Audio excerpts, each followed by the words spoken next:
का नाम है। और आप सभी को बता दूं,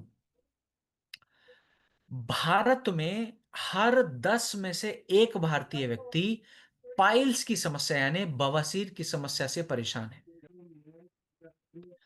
हर 10 में से एक भारतीय व्यक्ति को पाइल्स की समस्या है, Indian council of medical research के डेटा ने बताया 2023 की स्टडी में।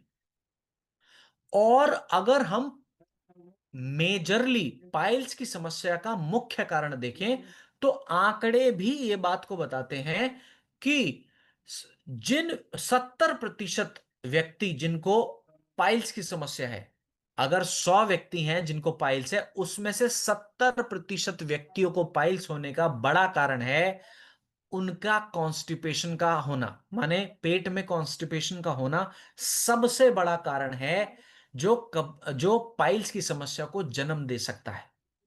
वर्ल्ड गैस्ट्रोएंटरोलॉजी ऑर्गेनाइजेशन ने 2020 की स्टडी में इस बात का प्रमाण दिया। अब आखिरकार पाइल्स की समस्या में हो क्या रहा है कि माफ कीजिएगा, कि ये जो पाइल्स की समस्या है कब्जियत की वजह से कैसे हो रही है, इसको समझाने का प्रयास करूंगा ताकि जब हम प्रोडक्ट्स में क्या क्या पड़ा है इस बारे में बात करें तो आपको वजह समझ में आ जाए कि अच्छा, इसलिए इन जड़ी बूटियों का इस्तेमाल पाइलोडॉक में किया है। तो सबसे पहले समझते हैं कारण क्या है पाइल्स होने का मुख्य कारण, और फिर समझेंगे पाइलोडॉक में निवारण के लिए कौन सी जड़ी बूटियों का इस्तेमाल किया गया है। अच्छा, अगर आप सहमत हो इस बात से तो मुझे चैट बॉक्स में यस या नो के माध्यम से बताइएगा कि जब हम कहते हैं किसी व्यक्ति को कब्जियत है तो क्या इसका मतलब यह है कि उनका पेट पूरी तरह से साफ नहीं होता? क्या ऐसा मतलब हम कह सकते हैं कब्जियत की समस्या का कि उनका पेट पूरी तरह से साफ नहीं होता? अब पूरी तरह से साफ, तो फिर कब्जियत क्या है? गुरुदेव कह रहे हैं just a moment, just a moment, just a moment. Sachin sir कह रहे हैं नहीं, कुछ और मतलब होता है। गुरुदेव, सचिन सर आप मुझे भी बताइएगा कि और क्या मतलब होता है जब हम कहते हैं कब्जियत की समस्या, कि और क्या मतलब बैठता है कॉन्स्टिपेशन का। अगर आपके नजरिए से भी मैं समझने का प्रयास करूंगा तो आप मुझे बिल्कुल बता सकते हैं, मैं बिल्कुल सीखने को तैयार रहता हूं तत्पर। पर जितनी मेरी लिमिटेड सीमित नॉलेज है वो नॉलेज से मैं ये समझता हूं कि हाँ, आप में से बहुत सारे लोग चैट बॉक्स में यस कह रहे हैं कि पेट ठीक से साफ नहीं होता। अब क्या मैं कह सकता हूं कि पेट अगर ठीक से साफ नहीं हो रहा इसका मतलब कुछ मल तो शरीर से बाहर निकल जाता है लेकिन कुछ मल शरीर के अंदर रह जाता है, यही तो मतलब है पेट पूरी तरह से साफ ना होना। ओके ओके ओके, हाँ, thank you so much chat box में अलर्ट रहने के लिए बहुत बहुत धन्यवाद। अब जो मल शरीर के अंदर रह गया, जितने दिन वो शरीर के अंदर रहेगा समय के साथ वो सूखने लग जाएगा। वो मल जब समय के साथ सूखने लग जाएगा तो रूखा सूखा ठोस मल हो जाएगा।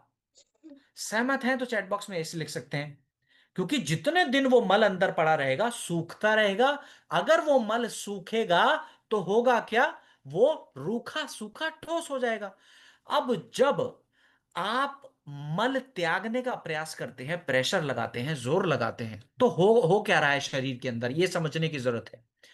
हमारा जो मलद्वार है, मलद्वार के अंदर की जो मांसपेशियां हैं वो नरम है या सख्त हैं? हमारे मलद्वार की जो मांसपेशियां हैं वो नरम है या सख्त हैं? नरम है। अब इन नरम मांसपेशियों से जब सूखा हुआ मल घिसता हुआ आएगा तो क्या जख्म बनाएगा कि नहीं बनाएगा? इन नरम मांसपेशियों से जब सूखा हुआ मल आप त्यागेंगे तो वो अंदर नुकसान पहुंचाएगा कि नहीं पहुंचाएगा? अब ये बात मैंने क्यों बताई? लिप्स से भी ज्यादा सॉफ्ट है, अभिषेक सर कह रहे हैं।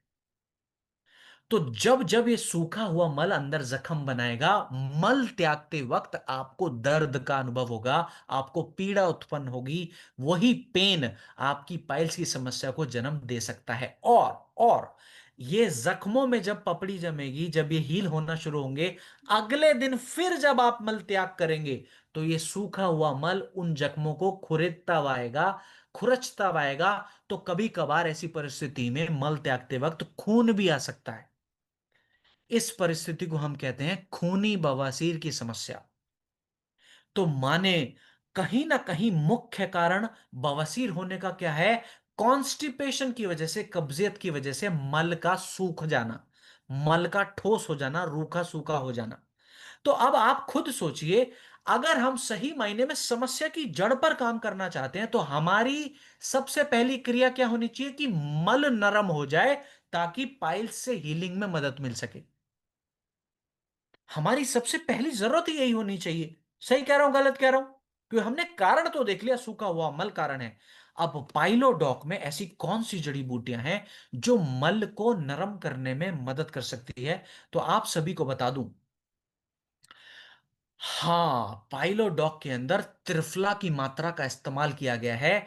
और त्रिफला मदद करता है हमारे मल को नरम बनाने के लिए। तो ये जो गंभीरता है, जो पाइल्स की समस्या जिससे उत्पन्न हो रही है, वो त्रिफला उस समस्या पर काम करने में मदद करता है। इसलिए हमने पाइलोडॉक में त्रिफला भी डाला। त्रिफला आपके पाचन को भी मजबूत बनाने में मदद करता है, क्योंकि कब्जियत आपको हुई कमजोर पाचन की वजह से, तो त्रिफला पाचन को भी मजबूत बनाता है।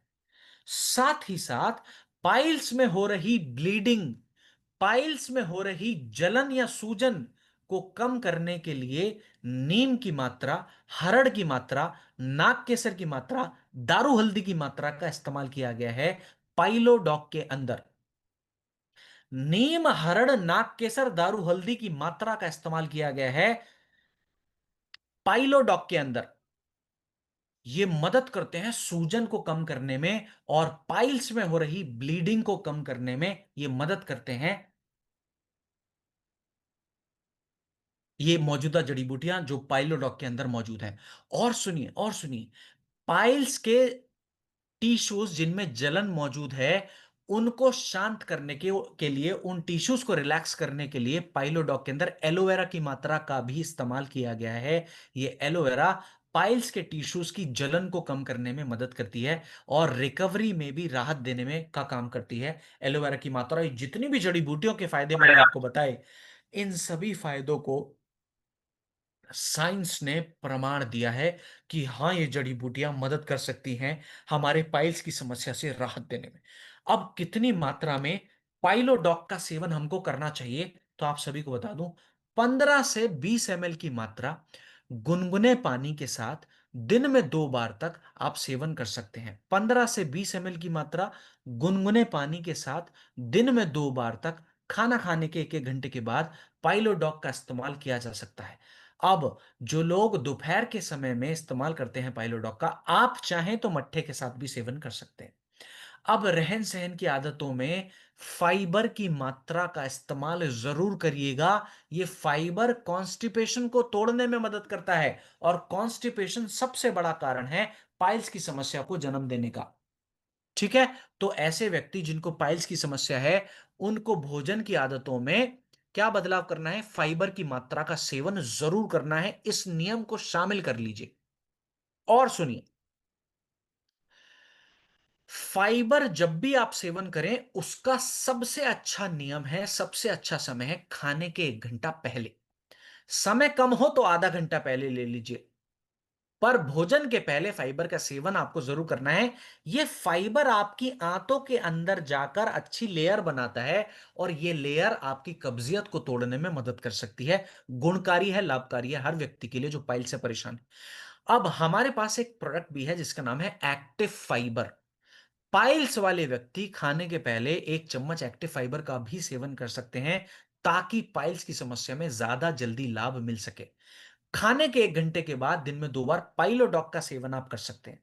तो ये हमने कुछ बात करी रहन सहन की आदतों में बदलाव, और वो बदलाव था कि आपको रहन सहन में अपने फाइबर की मात्रा शामिल करनी है। अब रहन सहन की आदतों में एक और बड़ा बदलाव, एक और जरूरी बदलाव, वो बदलाव है सिट्स बात को अपनाना। जिनको भी पाइल्स की समस्या है, हर व्यक्ति को, चाहे 12 साल पुरानी है, चाहे 15 साल पुरानी पाइल्स की समस्या है, चाहे नई नई पाइल्स की समस्या उत्पन्न हुई है, नियम स्वरूप हर व्यक्ति को सिट्स बात करना है, ताकि आप जल्दी से स्वस्थ हो सकें, उसमें मदद मिल सके।